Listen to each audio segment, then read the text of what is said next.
Good morning students. मैं विकास sir CPC career पर classes में आपका स्वागत है। इस वीडियो में हम लोग देखने वाले हैं साइंस का नेक्स्ट पार्ट। इसमें हम लोग देखेंगे क्वेश्चन नंबर 31 से देखेंगे और उसका क्या करेंगे, एक्सप्लेनेशन भी करेंगे, है ना। वैसे स्टूडेंट जो करियर पॉइंट को पहली बार देख रहे हैं, चैनल को सब्सक्राइब कर लीजिए। वीडियो अच्छा लगेगा तभी आप लाइक कीजिएगा और शेयर कीजिएगा, है ना। चलिए हम लोग देखते हैं, इस वीडियो में देख रहे हैं आज का फर्स्ट क्वेश्चन और इस सेशन का आपका 31वां क्वेश्चन, है ना। चलिए क्या है 31वां नंबर में क्वेश्चन में आपका क्या दिया गया है। निम्नलिखित में से कौन नेत्र का रंगीन भाग होता है।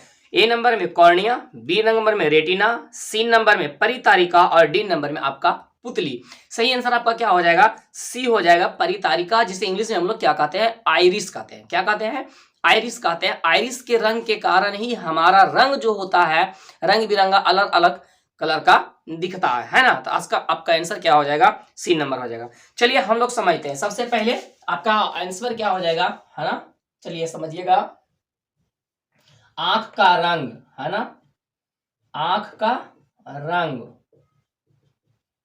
निर्भर करता है, निर्भर करता है किस पे करता है, आइरिस पे, है ना, आइरिस पे। इसी को क्या बोला जाता है, परितारिका, है ना, परितारिका। चलिए हम लोग इससे संबंधित कुछ और आगे देख लेते हैं, कुछ समझिएगा। सबसे पहले आप ये समझिए, ज्ञान इंद्रिया, है ना। ज्ञान इंद्रिया क्या होता है, सबसे पहले ये समझिए हमने। ज्ञान इंद्रिया, तो ज्ञान इंद्रिया टोटल कितने हैं, टोटल ज्ञान इंद्रिया कितने हैं, 5 है। आपको पता होगा कौन कौन से है, तो आपको पता होगा आंख है ना, नाक है, कान है, जीभ है और क्या है, त्वचा है। ये आपके ज्ञान इंद्रियां हैं। आप याद रखिएगा, आंख जो आपका होता है वो आंख क्या होता है, एक, है ना, प्राकृतिक, याद रखिएगा, है ना, प्राकृतिक प्रकाशीय यंत्र होता है। प्राकृतिक प्रकाशीय यंत्र होता है। आप ये भी याद रखिएगा, आंख का आकार क्या होता है, आंख का आकार पूछेगा, आंख का आकार कैसा होता है। हुमायूं आंख की मैं बात कर रहा हूं, है ना। हुमायूं आई का आकार कैसा होता है, तो आप याद रखिएगा लगभग गोलीय होता है। क्या होता है, लगभग गोलीय होता है ना, लगभग गोलीय होता है। आप क्या याद रखिएगा, हुमायूं आई का आकार कैसा होता है, लगभग गोलीय होता है। आप याद रखिएगा, इसके सबसे बाहरी परत को क्या कहते हैं ना, सबसे बाहरी परत, है ना, सबसे बाहरी परत को क्या कहते हैं, है ना, दृढ़ पटल क्या कहते हैं, दृढ़ पटल कहते हैं। इंग्लिश में एस्केलेरा कहते हैं। क्या कहते हैं, एस्केलेरा। इसका रंग कैसा होता है, एस्केलेरा का रंग कैसा होता है, सफेद होता है। क्या होता है, सफेद होता है। और ये क्या होता है, अपारदर्शी होता है, मतलब इससे प्रकाश की किरणें आर पार नहीं होती है ना। व्हाइट कलर का जो आपको दिख रहा है वही आपका क्या है ना, अस्क्लेरा। ये क्या होता है, बहुत हार्ड होता है। क्या होता है, हार्ड होता है। आपका ये क्या होता है, हार्ड पार्ट होता है। चलिए आप एक पॉइंट और लिख लीजिए, ये भी आप लिख लीजिए, है ना, कि अस्क्लेरा के सामने वाला भाग क्या कहलाता है ना, एस्क्लेरा, है ना, अस्क्लेरा के सामने वाला भाग, है ना, सामने वाला भाग आपका फिगर में दिख रहा होगा, है ना, उसको हम लोग क्या कहते हैं, कॉर्निया कहते हैं। क्या कहते हैं, कॉर्निया कहते हैं। ये क्या होता है, पारदर्शी होता है। क्या होता है, पारदर्शी होता है। क्या होता है, पारदर्शी होता है। ये आप याद रखिएगा। नेत्रदान में आपसे क्वेश्चन पूछेगा, नेत्रदान महादान जो होता है ना, नेत्रदान, तो नेत्रदान में आप किसको दान करते हैं, है ना, नेत्रदान में किसको आप दान करते हैं, तो आप याद रखिएगा नेत्रदान में हम लोग कॉर्निया को दान करते हैं। किसको दान करते हैं, नेत्रदान में हम लोग कॉर्निया को दान करते हैं। और कॉर्निया के पीछे वाला भाग आप याद रखिएगा, है ना, कॉर्निया, है ना, कॉर्निया के पीछे वाला भाग, पीछे वाला भाग क्या कहलाता है, क्या कहलाता, आइरिस कहलाता है ना, आइरिस कहलाता है, या इसी को हम लोग कहते हैं परितारिका कहते हैं। क्या कहते हैं, परितारिका कहते हैं। आंख का जो रंग होता है, ध्यान दीजिएगा, आंख का रंग, है ना, आंख का रंग जो रंगीन दिखता है, किसी का गुलाबी दिखता है, किसी का नीला दिखता है ना, तो ये किसके कारण से होता है, आंख का जो रंग निर्भर करता है, निर्भर करता है किसके कारण से करता है बाबू, जो आपका क्वेश्चन था तो आप याद रखिएगा, है ना, परितारिका के कारण से। किसके कारण से, परितारिका से, यानी कि भिन्न भिन्न रंगों का होता है। आप याद रखिए, जब आप आधार कार्ड बनाने गए होंगे तो आपका आई स्कैन किया होगा, है ना, आपका आई स्कैन किया होगा। तो आई स्कैन में किसका स्कैन किया जाता है, आप याद रखिएगा, तो आइरिस का ही किया जाता है। किसका किया जाता है, आइरिस का ही स्कैन किया जाता। किसका स्कैन किया जाता है, आइरिस का ही स्कैन किया जाता है। चलिए आगे बढ़ते हैं हम लोग, आप स्क्रीनशॉट लीजिए, फिर हम लोग आगे देखते हैं नेक्स्ट क्वेश्चन को। चलिए स्टूडेंट्स ध्यान दिए, क्वेश्चन नंबर 32, क्वेश्चन नंबर 32 में आपका क्या दे रहा है, वायुमंडल में प्रकाश के किस वर्ण का परिकिरण अधिक होता है। आपका पहला ऑप्शन आपका दिया गया है लाल रंग, बी नंबर में है नीला रंग, सी नंबर में है पीला रंग और डी नंबर में है नारंगी रंग। तो परिकिरण अधिक किसका होता है, तो आप याद रखिएगा इसमें से आपका क्या हो जाएगा, आंसर नीला हो जाएगा, यानी कि आंसर बी हो जाएगा। चलिए सबसे पहले हम लोग ये समझते हैं कि परिकिरण होता क्या है ना।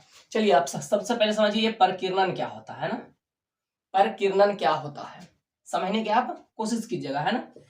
परिकिरण है ना, तो प्रकाश के, ध्यान देना, प्रकाश के किरणों को, है ना, प्रकाश के किरणों को, है ना, वायुमंडल में उपस्थित, है ना, उपस्थित, है ना, कण, कण का मतलब यहां पर क्या हो गया, परमाणु अणु, है ना, परमाणु और अणु, है ना, के द्वारा, है ना, के द्वारा, है ना, बिखेरने के, है ना, बिखेरने की प्रक्रिया, बिखेरने की, है ना, प्रक्रिया क्या कहलाती है, प्रकीर्णन कहलाती है।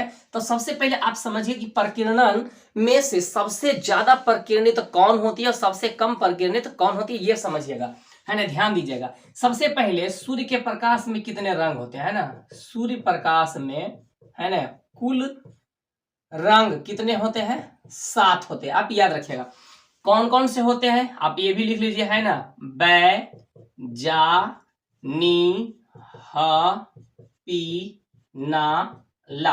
आपका बै से क्या हो गया, आपका बैगनी हो गया, याद रखिएगा बैगनी। उसके बाद क्या हो गया, जामुनी हो गया।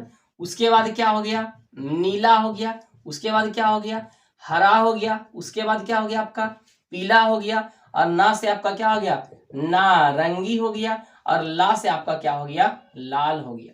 चलिए ध्यान दीजिएगा, ये तो आपका 7 रंग हो गया। ध्यान दीजिएगा इसमें सबसे ज्यादा तरंग धैर्य किसका होता है ना, तरंग धैर्य किसका होता है, ज्यादा तरंग धैर्य किसका होता है, तो लाल का होता है।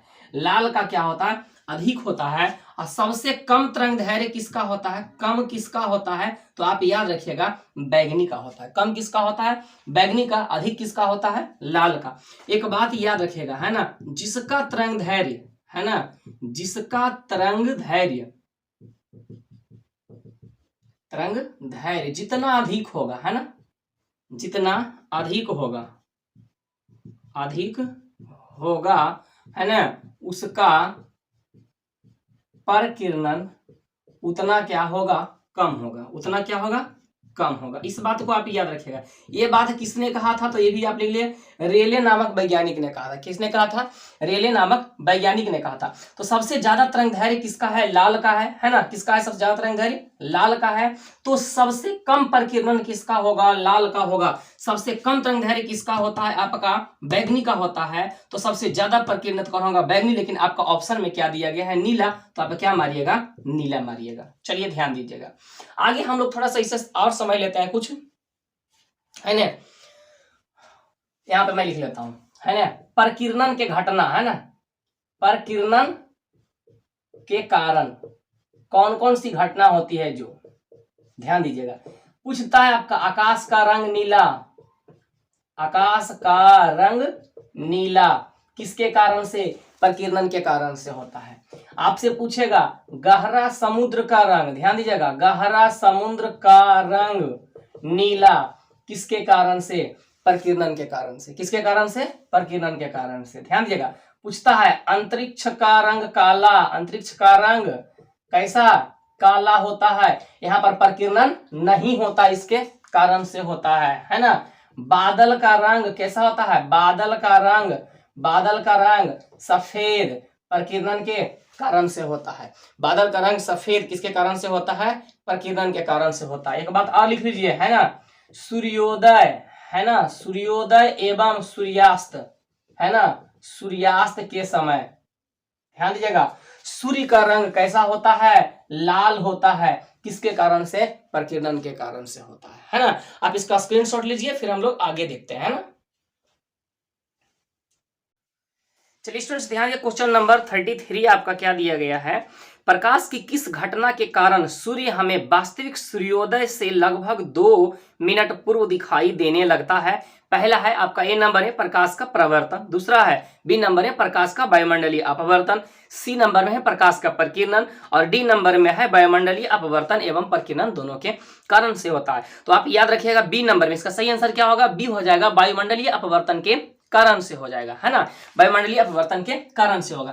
वायुमंडलीय अपवर्तन के कारण से इसका आंसर क्या हो जाएगा आपका, वायुमंडलीय अपवर्तन, वायुमंडलीय अपवर्तन हो जाएगा, क्या हो जाएगा, वायुमंडलीय अपवर्तन।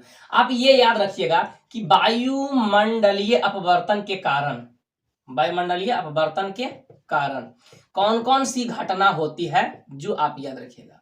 सबसे पहला आप याद रखिएगा, एक तो आपका क्वेश्चन में है ही, है ना, पहला आप याद रखिएगा तारा टिमटिमाते हैं, है ना, तारों का टिमटिमाना, है ना, टिमटिमाना, ये किसके कारण से होता है, वायुमंडलीय अपवर्तन के कारण से होता है। तारे जो टिमटिमाती है वायुमंडलीय अपवर्तन के कारण से होता है। तारों की आभासी स्थिति, तारों की आभासी स्थिति, यानी कि जहां पे तारा रहता वहां पे नहीं दिखता है ना।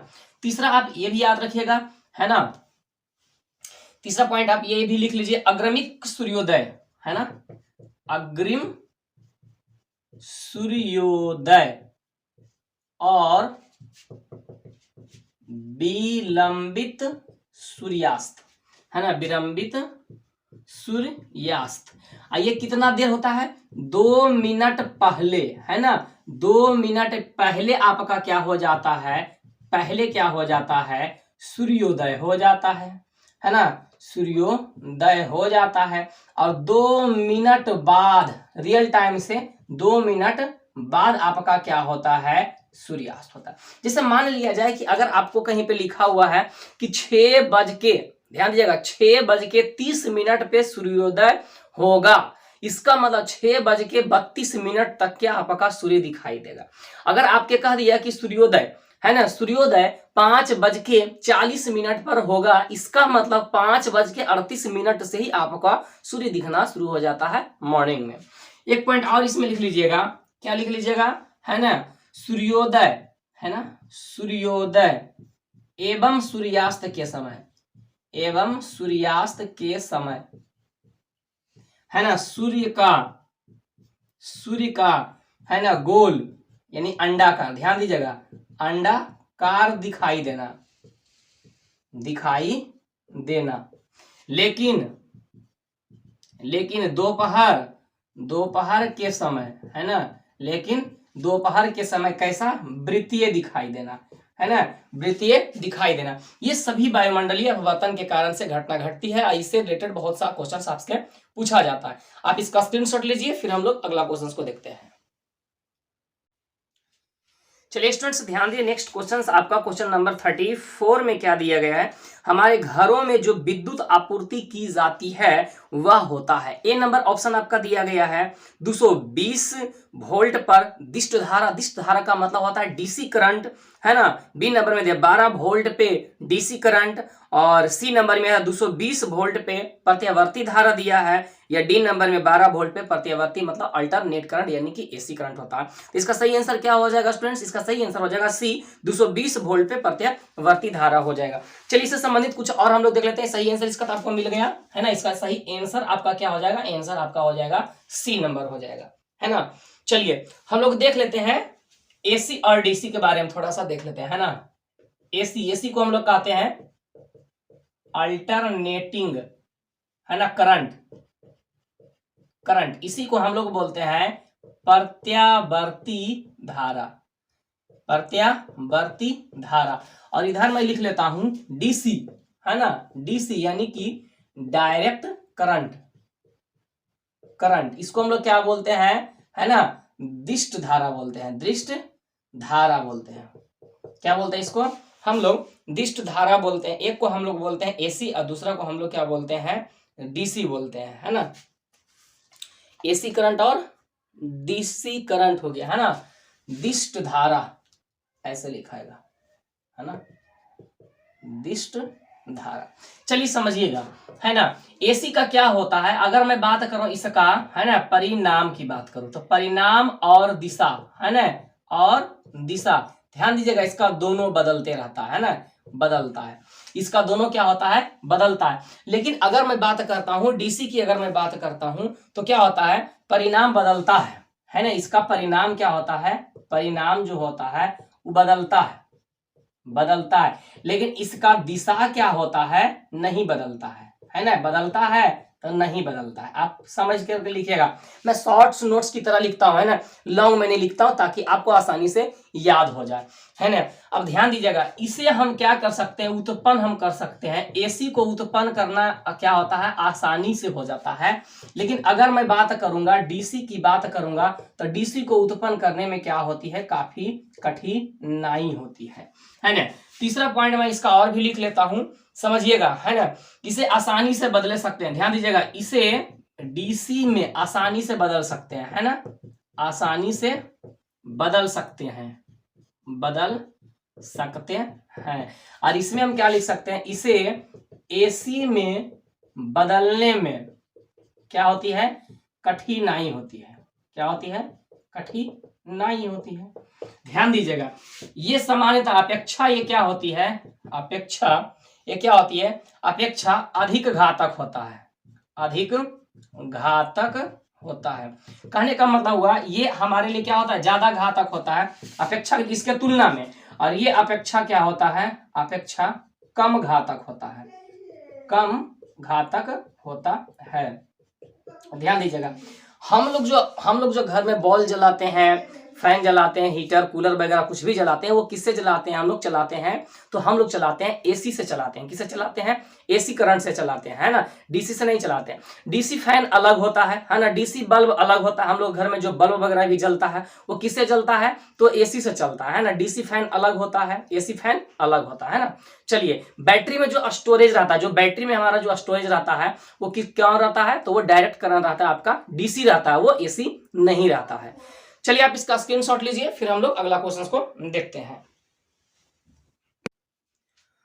चलिए स्टूडेंट्स ध्यान दीजिए, क्वेश्चन नंबर 35 आपका क्या दिया गया है। क्वेश्चन नंबर 35 में कह रहा है, गर्म जल प्राप्ति करने के लिए हम सौर जल तापक का उपयोग किस दिन नहीं कर सकते हैं। धूप वाले दिन में, है ना, बादल वाले दिन में, गर्म दिन में, और इनमें से कोई नहीं, या नन, है ना। तो इसका सही आंसर क्या हो जाएगा, है ना, बादलों वाले दिन में हम लोग क्या कर सकते हैं, क्योंकि ये क्या है, आपका सौर से चलता है, यानी कि सूर्य से चलता है। जब बादल रहेगा तो सनलाइट नहीं रहेगा, जब सनलाइट नहीं रहेगा तो क्या होगा, वो गर्म हो पाएगा, नहीं हो पाएगा। तो इसका सही आंसर क्या हो जाएगा, आपका बी हो जाएगा, बादल वाले दिन में। चलिए इससे संबंधित हम लोग कुछ देख लेते हैं। सबसे पहले, है ना, सौर तापक का उपयोग नहीं कर सकते, आंसर सबसे पहले आप लिख लीजिए, है ना, सौर तापक का उपयोग, है ना, नहीं कर सकते।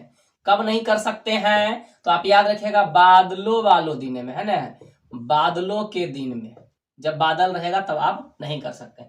चलिए सबसे पहले आप ये समझिए, सौर ऊर्जा, ध्यान दीजिएगा, सौर ऊर्जा, है ना, सूर्य से प्राप्त जो ऊर्जा होती है ना, सूर्य से प्राप्त ऊर्जा क्या कहलाती है, सौर ऊर्जा कहलाती है। आप याद रख लीजिएगा, सौर ऊर्जा एक कैसा ऊर्जा स्रोत है, ये कैसा स्रोत है, तो ये आपका नवीकरणीय, नवीकरणीय, यानी कि जो कभी भी समाप्त नहीं है उसे हम लोग क्या कहते हैं, नवीकरणीय ऊर्जा स्रोत कहते हैं। आप याद रखिए, सौर ऊर्जा से हमें प्राप्त क्या होता है, तो प्रकाश और उष्मा, है ना, प्रकाश ऊर्जा, उष्मा ऊर्जा प्लस प्रकाश ऊर्जा प्राप्त होता है, उष्मा ऊर्जा और प्रकाश ऊर्जा। इसमें क्या पाया जाता है, विकिरण।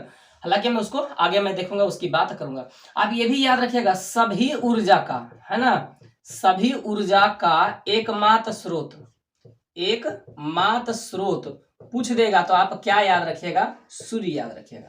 क्या याद रखिएगा, सूर्य याद रखिएगा। जितने भी हैं उसका सभी का स्रोत क्या है, सूर्य है, आप याद रखिएगा।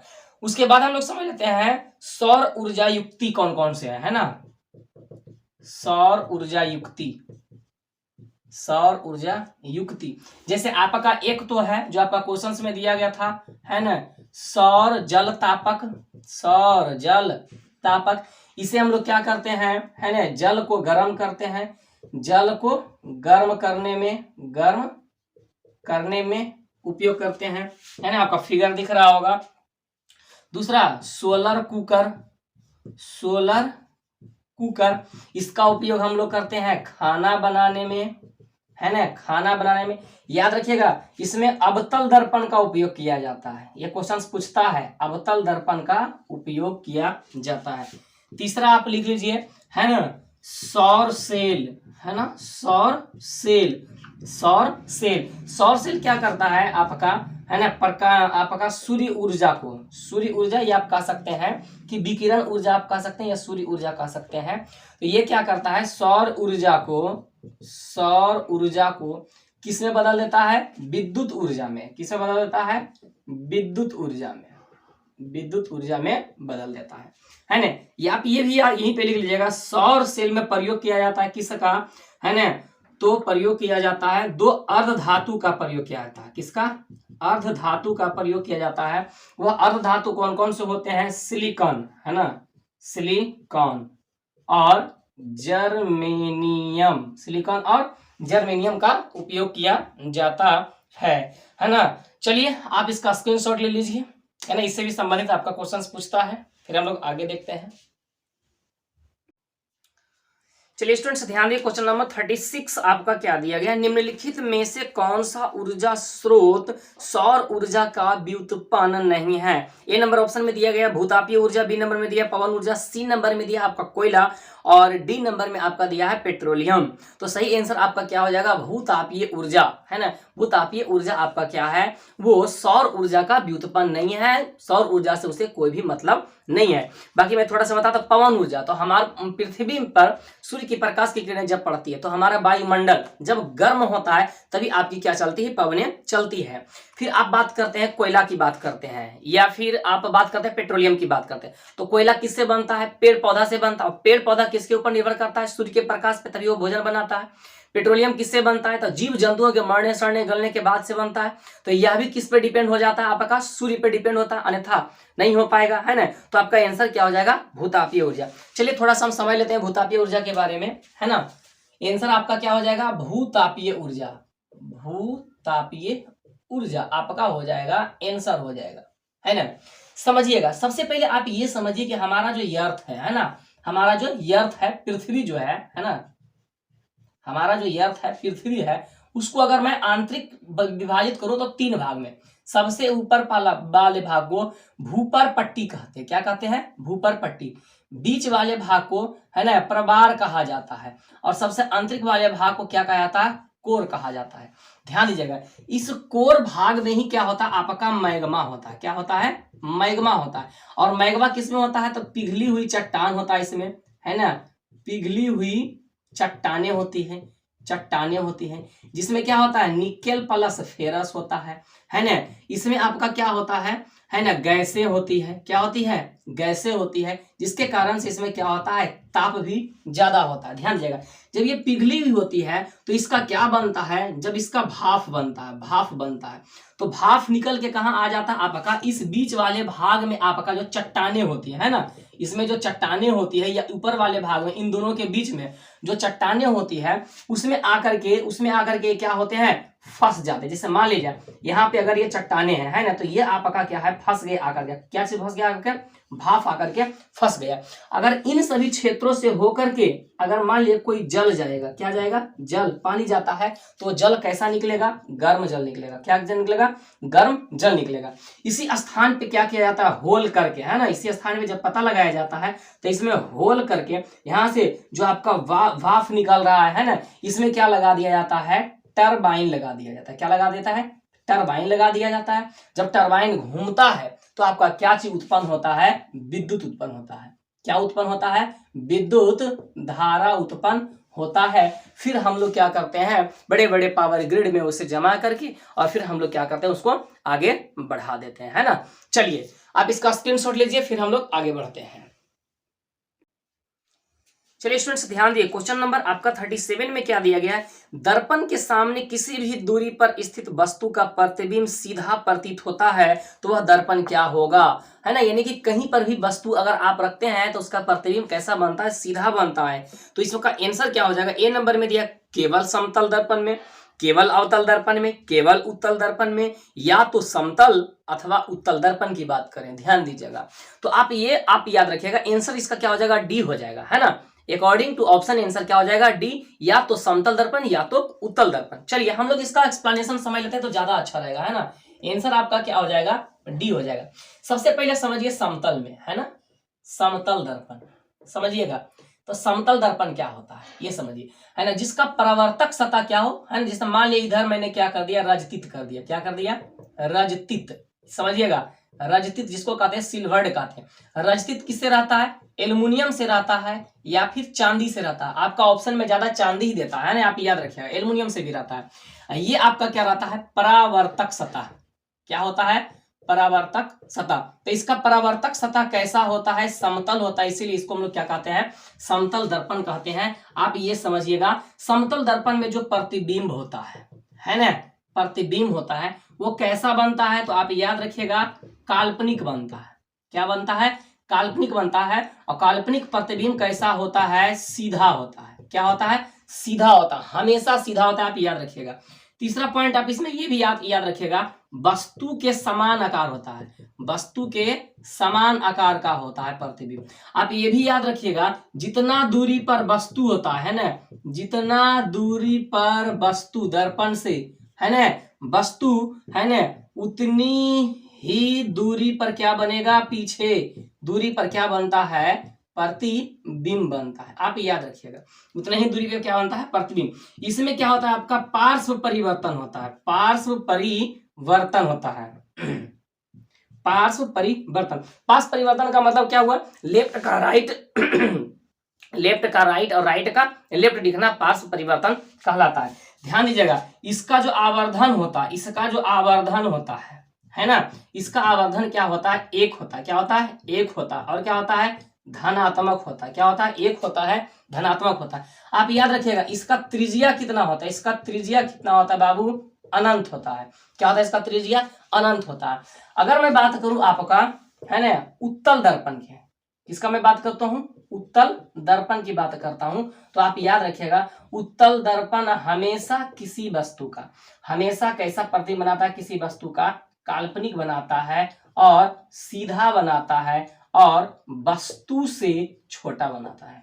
क्या बनाता है, काल्पनिक बनाता है, सीधा बनाता है और वस्तु से छोटा बनाता है। इसी गुण के कारण से हम लोग साइड मिरर के रूप में, है ना, साइड मिरर के रूप में इसका उपयोग करते हैं। किसका उपयोग करते हैं, तो उत्तल दर्पण का उपयोग साइड मिरर के रूप में उपयोग करते हैं। आप एक पॉइंट और लिख लीजिएगा, है ना, अवतल लेंस, ध्यान दीजिएगा, अवतल लेंस, है ना, अवतल लेंस। उत्तल दर्पण में जो जो फिगर बनेगा वही बनेगा अवतल लेंस बनेगा। तो अवतल लेंस में भी क्या बनता है, हमेशा काल्पनिक बनता है, सीधा बनता है, वस्तु से छोटा प्रतिबिंब बनता है। आप इस बात को याद रखिएगा। चलिए इसका स्क्रीनशॉट लीजिए, फिर हम लोग अगला क्वेश्चन को देखते हैं।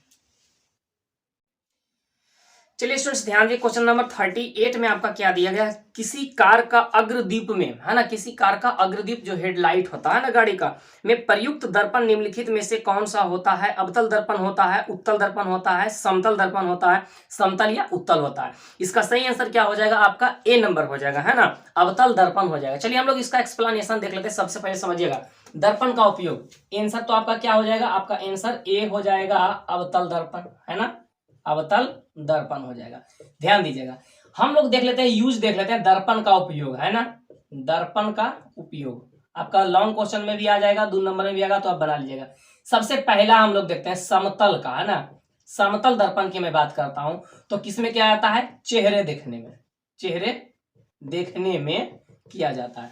देखो शुक्र, इधर का देख रही है तुम, है ना, अरे उधर देखो, इधर का देख रही है, चेहरे देखने में। ध्यान दीजिएगा, दूसरा और इसमें हम लोग किसमें करते हैं, आप लिख लीजिएगा परिदर्शी में, है ना, परिदर्शी में, परिदर्शी में इसका हम लोग प्रयोग करते हैं। और किसमें करते हैं? बहुपरिदर्शी में उपयोग करते हैं। किसमें करते हैं? बहुपरिदर्शी में करते हैं। और साजो सजावट में भी करते हैं, है ना, साजो सजावट में भी करते हैं। जैसे आप देखते हैं ज्वेलरी शॉप जाते हैं तो ज्वेलरी शॉप में क्या लगा रहता है? समतल दर्पण लगा होता है। या आप देखते हैं दुल्हा का जो मौरिया देखते हैं ना, मौरिया, तो उसमें भी समतल दर्पण लगा देता है, थोड़ा अच्छा लगता है।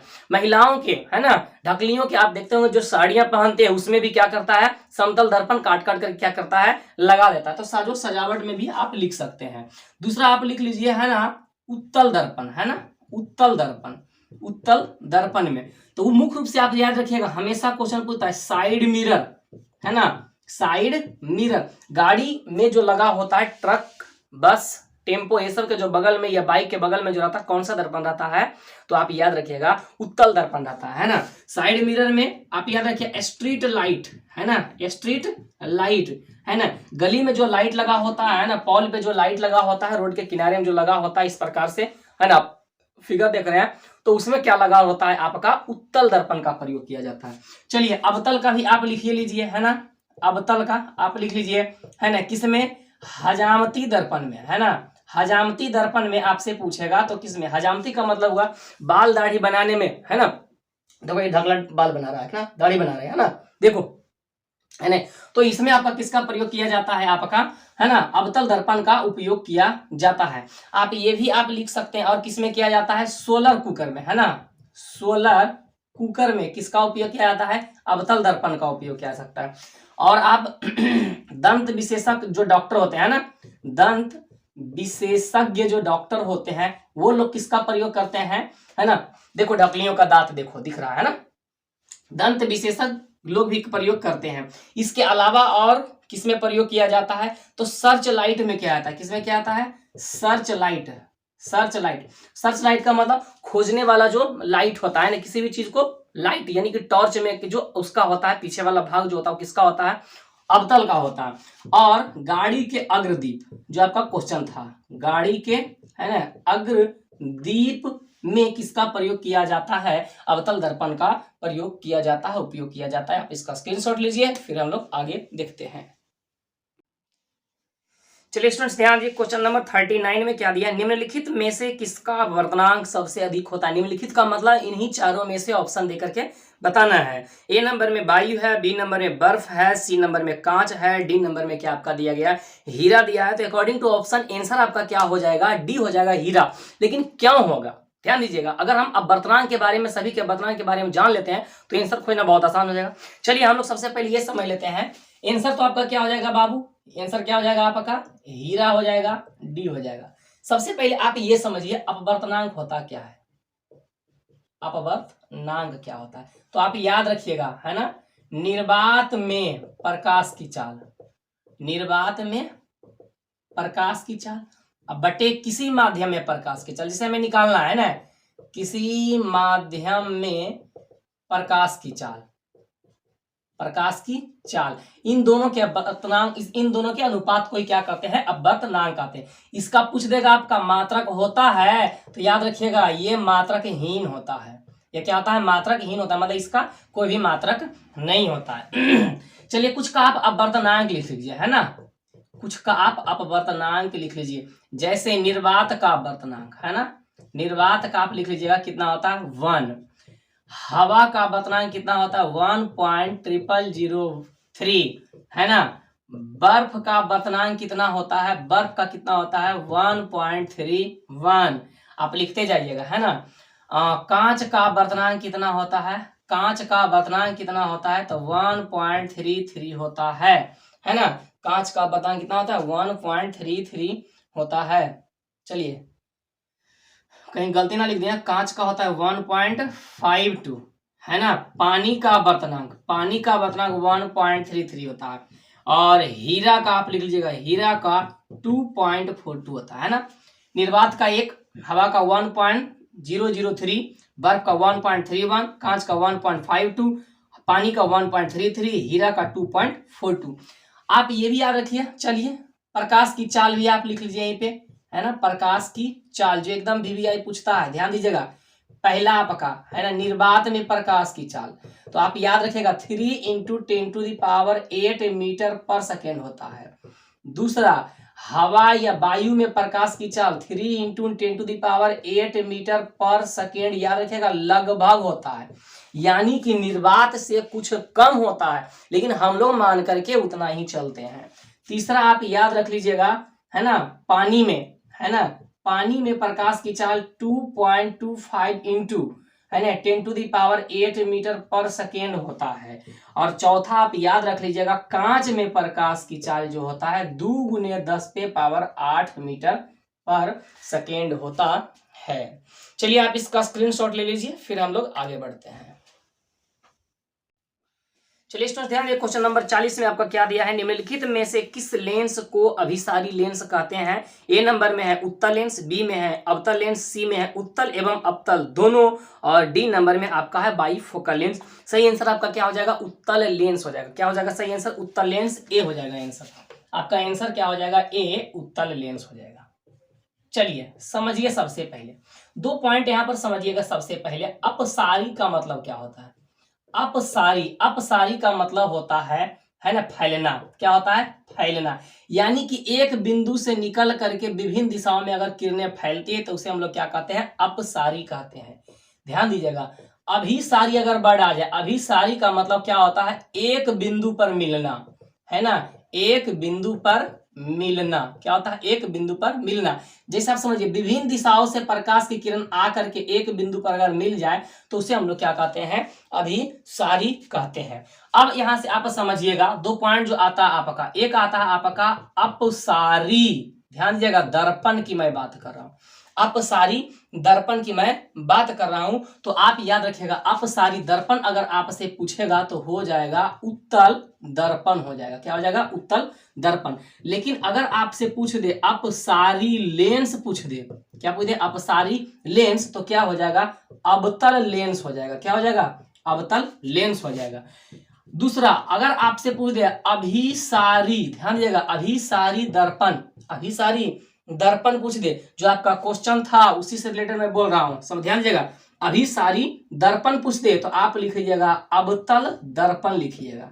क्या लिखेगा, दर्पण। और आपका क्वेश्चन अभी क्या था बाबू, अभिसारी लेंस, अभिसारी लेंस, तो आप क्या लिखिएगा, उत्तल लेंस लिखिएगा। क्या लिखिएगा, उत्तल लेंस। आप इसे याद रख लीजिएगा, है ना। अपसारी का मतलब फैलाने वाला, अभिसारी का मतलब एक बिंदु पर मिलाने वाला।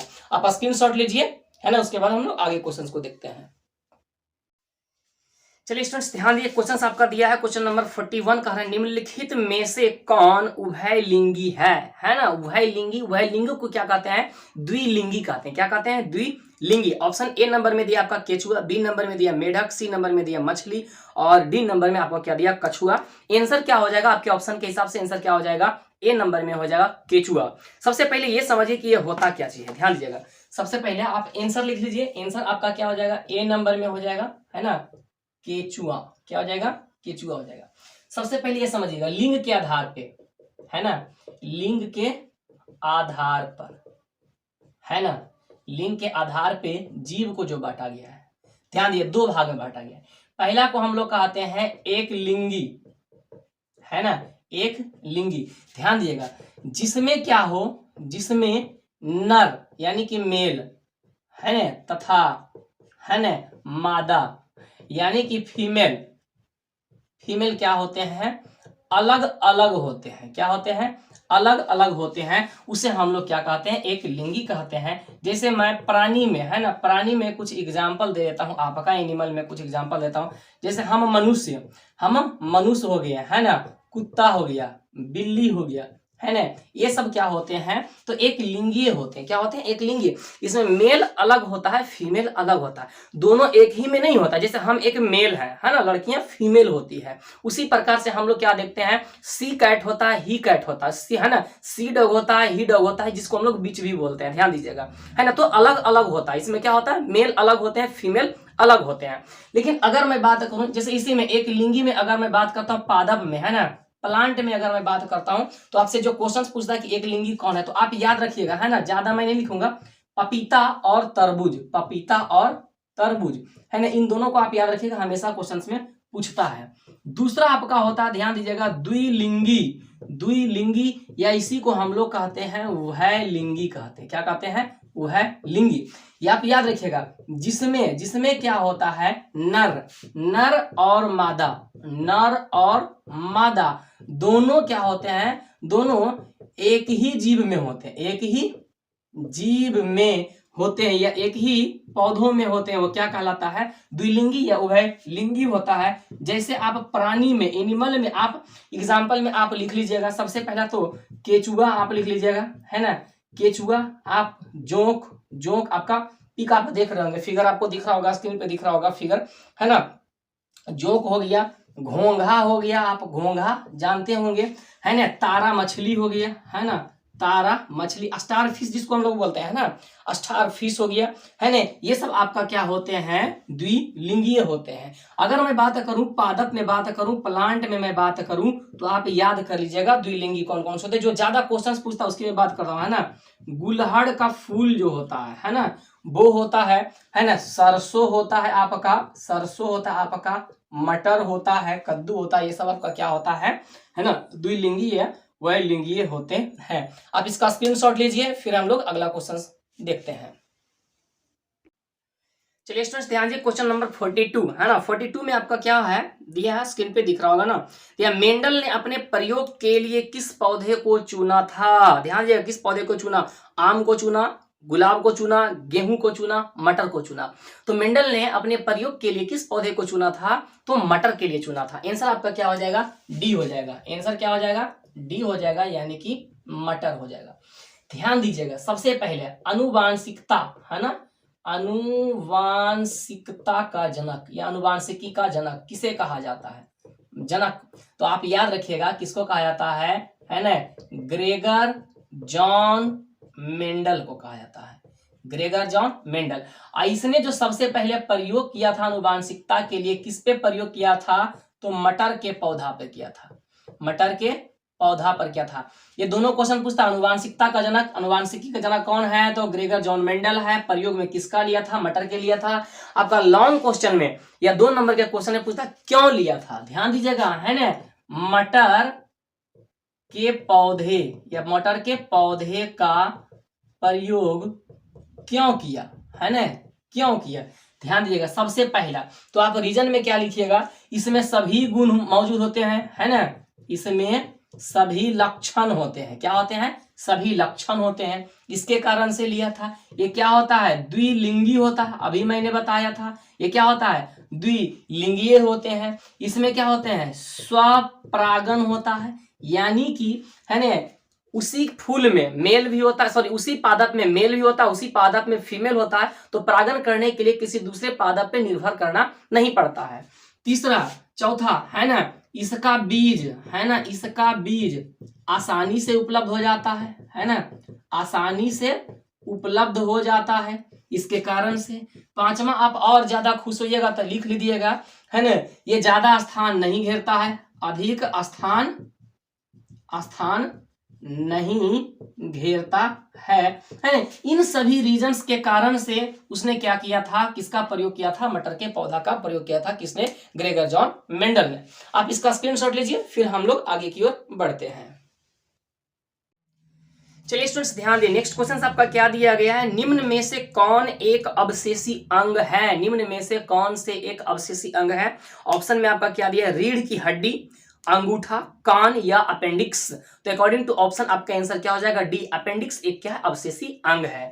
तो आपका आंसर क्या हो जाएगा? डी हो जाएगा। आंसर क्या हो जाएगा? डी। सबसे पहले आप ये समझिए कि अवशेषी अंग क्या होता है ना, अवशेषी अंग क्या होता है समझिएगा। तो हम क्या जानते हैं कि वैसा अंग, ध्यान देगा, वैसा अंग, है ना, जिसका हमारे शरीर में, है ना, हमारे शरीर में क्या हो? कोई कार्य नहीं हो, है ना, कोई कार्य ना हो, क्या कहलाता है? अवशेषी अंग कहलाता है। यानी कि जिसके बिना हम आराम से जी सकते हैं, कोई दिक्कत नहीं है, वो क्या कहलाता है? अवशेषी अंग कहलाता है ना। चलिए ध्यान दीजिएगा, है ना, आप यहाँ पे लिख लीजिएगा, हमारे पास लगभग 200 ऐसे अंग होते हैं जिसका हमारे शरीर में कोई भी कार्य नहीं है ना, कोई भी कार्य हमारे लिए नहीं है। उनमें से जो इंपॉर्टेंस आपका जो क्वेश्चंस पूछता है उसको मैं लिख देता हूं, बताता हूं कौन कौन से ऐसे हैं। ध्यान दीजिएगा, सबसे पहला आप तो लिख लीजिएगा, सबसे पहला पॉइंट क्या लिख लीजिएगा, है ना, अपेंडिक्स, है ना, अपेंडिक्स। अपेंडिक्स आपका फिगर में दिख रहा होगा। ये रहता कहाँ है बाबू, तो बड़ी आंत में रहता है, याद रखिएगा, बड़ी आंत में होता है ना, बड़ी आंत में अपेंडिक्स रहता है। जब क्या होता है कि हम लोग समय पे खाना खाते हैं, लेकिन क्या होता है उचित मात्रा में पानी नहीं पीते हैं, तो हमारा मल क्या होता है पूरा सूख जाता है, और मल का कोई भी कण अगर अपेंडिक्स तक पहुंच जाता है तो वो धीरे धीरे धीरे धीरे उसमें क्या होता है, वृद्धि होने लगता है, सूजन हो जाता है, तो हमारा पेट में दर्द देने लगता है। तो तब हम लोग को लगता है कि हमें एक बीमारी हो गई है, जो क्या होती है, अपेंडिक्स हो गई है। वो बीमारी होती नहीं है, बल्कि सभी के बॉडीज में अपेंडिक्स होता है, वो जन्म के साथ ही आता है। लेकिन अगर हम उचित मात्रा में पानी नहीं पीते हैं, 4 से 5 लीटर हमें पर डे पीना चाहिए, है ना, हम लोग नहीं पी पाते, जिसके कारण से वो धीरे धीरे बड़ा हो जाता है, तो पेन करना शुरू कर लेता है। चलिए, अपेंडिक्स की ये बात हो गई। दूसरा क्या होता है आप लिख लीजिएगा, दूसरा आप लिख लीजिएगा, है ना, कर्ण, कर्ण, है ना, पल्लव पेशियां, कर्ण पल्लव पेशियां। अरे बाबू ये है क्या, जिसमें आप कान वाली पहनते हैं, है ना, कान वाली आप पहनते हैं, ढकलियों को देखो जो लटकाई हुई है ना, जहां कान वाली ढकलियां पहनी हुई है, ये आपका क्या, कोई काम का पिन्ना जिसको हम लोग बोलते हैं, कोई काम का। अगर ये नहीं भी रहे तो कोई दिक्कत, लेकिन आप देखिए गाय भैंस बकरी ये सब जो है, उनका जो कान का होता है बड़ा बड़ा होता है, तो वो कम से कम हिलाते डुलाते हैं, सुरक्षा तो प्रदान करते हैं। आप इसको क्या हिला डुला के कुछ कर सकते हैं, ज्यादा बोलिएगा तो सर जी अच्छा लगता है, कान वाली पहन लेते हैं, बस इसके लिए आप, लेकिन उसका कोई कार्य नहीं है, आप याद रखिए अकॉर्डिंग टू साइंस। तीसरा आप लिख लीजिएगा, तीसरा आप लिख लीजिएगा, है ना, जो हमारे त्वचा पे जो बाल हो जाते हैं ना, त्वचा का जो बाल होता है, क्या उसका कोई कार्य है, कोई कार्य नहीं। इसीलिए हम लोग क्या करते हैं, वैक्सीनेशन इसका करवा लेते हैं, यानी कि हम लोग इसको क्या करते हैं, छिलवा लेते हैं। कोई कार्य रहता है, लोग तो बियर्ड वगैरह रखते हैं, दाढ़ी है ना, लेकिन जो हमारे बॉडीज में जो हेयर्स होते हैं उसका कोई भी कार्य नहीं होता है, नहीं भी रहेगा तो कोई दिक्कत नहीं है। चौथा आप लिख लीजिएगा, अक्ल का दांत जो होता है ना, अक्ल का दांत, अक्ल दंत जो होते हैं, अक्ल का दांत जो होता है ना, जो पीछे आता है सबसे बाद में, जब अकल मेरा आ जाता है तब जो दांत आता है उसका कोई कार्य होता है, नहीं होता है। क्या जब तक वो दांत नहीं आया था, क्या आप सारा कार्य कर रहे थे कि नहीं, खाना खा रहे थे अच्छे से कर रहे थे कि नहीं, वो आता है तो और दिक्कत होता है ना। आप इसका स्क्रीनशॉट लीजिए, है ना, फिर हम लोग आगे की ओर देखते हैं नेक्स्ट क्वेश्चन। चलिए स्टूडेंट्स ध्यान दीजिए, आपका क्वेश्चन नंबर 44 आपका क्या दिया गया है, 44 में दिया है चिपको आंदोलन किससे संबंधित है, चिपको आंदोलन किससे संबंधित है, वन संरक्षण से, बी में मृदा संरक्षण से, सी में जल संरक्षण से, और डी में वृक्षारोपण से। तो इसका सही आंसर क्या हो जाएगा, वन संरक्षण से। आंसर क्या हो जाएगा, ए हो जाएगा। आंसर क्या हो जाएगा बाबू आपका, ए हो जाएगा, वन संरक्षण से हो जाएगा। ध्यान दीजिएगा, आप यहां पे लिख लीजिएगा इससे संबंधित कुछ, है ना, चिपको आंदोलन, है ना, चिपको आंदोलन। सबसे पहले ये शुरू कहां से हुआ, है ना, शुरू कहां से हुआ, तो आप याद रखिएगा उत्तराखंड से हुआ। कहां से हुआ, शुरू कहां हुआ, उत्तराखंड से हुआ। कब हुआ था, तो आप याद लिख लीजिएगा 1973 में हुआ था। कब हुआ था, 1973 में हुआ था। इसके नेता कौन थे, तो याद रखिएगा, है ना, सुंदर लाल बहुगुणा, सुंदर लाल बहुगुणा था। ध्यान दीजिएगा, इसमें स्त्रियों ने बढ़ चढ़ के भाग लिया था। इसमें क्या क्या था, स्त्रियों ने क्या क्या था, बढ़ चढ़ के भाग लिया था। आप याद रखिएगा, स्त्रियों ने, है ना, स्त्रियों ने, है ना, पेड़ से क्या हो गया था, चिपक गया था, है ना, चिपक गया था, चिपक गया था, और बोला था कि आप पेड़ को तभी काट सकते हैं, है ना, उसके पहले आप मुझे को काटना पड़ेगा, मतलब मुझे आपको पेड़ को काटना है तो आपको मुझे काटना पड़ेगा, है ना। ये बहुत लंबा आंदोलन चला और अंत में क्या करना पड़ा, सरकार को, है ना, मना करना पड़ा, और ये आपका आंदोलन क्या हुआ, सफल रहा। ध्यान दीजिएगा, इसका एक नारा था, इसका क्या था, एक नारा था, आप नारा भी लिख लीजिएगा, है ना। इसका एक नारा था, क्या नारा था, पहले हमें काटो तब जंगल और पेड़ को, है ना, क्या था नारा, पहले हमें काटो, हमें काटो तब जंगल और पेड़ को, जंगल और पेड़ को, जंगल और पेड़ को, है ना, इसका ये नारा था। ध्यान दीजिएगा, चिपको आंदोलन ये जो उत्तराखंड में जो शुरू हुआ था उसके पहले, है ना, उसके पहले बहुत दिन पहले मैं बात करता हूँ, राजस्थान की बात करता हूँ। राजस्थान में भी हुआ था चिपको आंदोलन। कहाँ हुआ था? राजस्थान में। कब हुआ था? तो 1730 ईस्वी में। राजस्थान का कहाँ था? खेजड़ी में हुआ था। कहाँ था? खेजड़ी में हुआ था। ये पड़ता कहाँ है राजस्थान के? तो जोधपुर में पड़ता है। कहाँ पड़ता है? जोधपुर में पड़ता है। और इसके नेता कौन थी? तो आप याद कर लीजिए और लिख लीजिएगा, अमृता, है ना, अमृता देवी, है ना, बिश्नोई थी। कौन थी? अमृता देवी बिश्नोई थी। कौन थी? अमृता देवी बिश्नोई थी। आप इसका स्क्रीनशॉट लीजिए, फिर हम लोग देखते हैं इस सेशन का लास्ट क्वेश्चंस देखते हैं। चलिए स्टूडेंट्स ध्यान दीजिए, आज के सेशन का लास्ट क्वेश्चन आपका क्या दिया गया है? रासायनिक अभिक्रिया में भाग लेने वाले पदार्थ को क्या कहा जाता है? ए नंबर में अभिकारक, बी नंबर में उत्पाद, सी नंबर में अभिकारक एवं उत्पाद दोनों, और डी नंबर में दिया इनमें से कोई नहीं। तो आपका आंसर क्या हो जाएगा? अभिकारक हो जाएगा। चलिए स्टूडेंट्स, आप लोग वीडियो देखते हैं, यूं चले जाते हैं ना, तो आप लोग लाइक करते हैं ना तो आप लोग शेयर करते हैं। बाबू शेयर तो कर दो, लाइक तो कर दो, और पहली बार देख रहे हैं तो चैनल को सब्सक्राइब कर दो इससे पहले, ताकि मैं आसानी से फिर मन तन धन से आपको जैसे पढ़ा रहा हूं वैसे पढ़ाऊं, है ना। चलिए आप लाइक कीजिए सबसे पहले, तब मैं बताऊंगा इसका एक्सप्लेनेशन। कर दिए लाइक सभी लोग? लाइक कीजिए। चलिए थैंक यू। शेयर भी कर दीजिए, शेयर भी कर दीजिए, और सब्सक्राइब भी कर दिए पहली बार देख रहे हैं तो।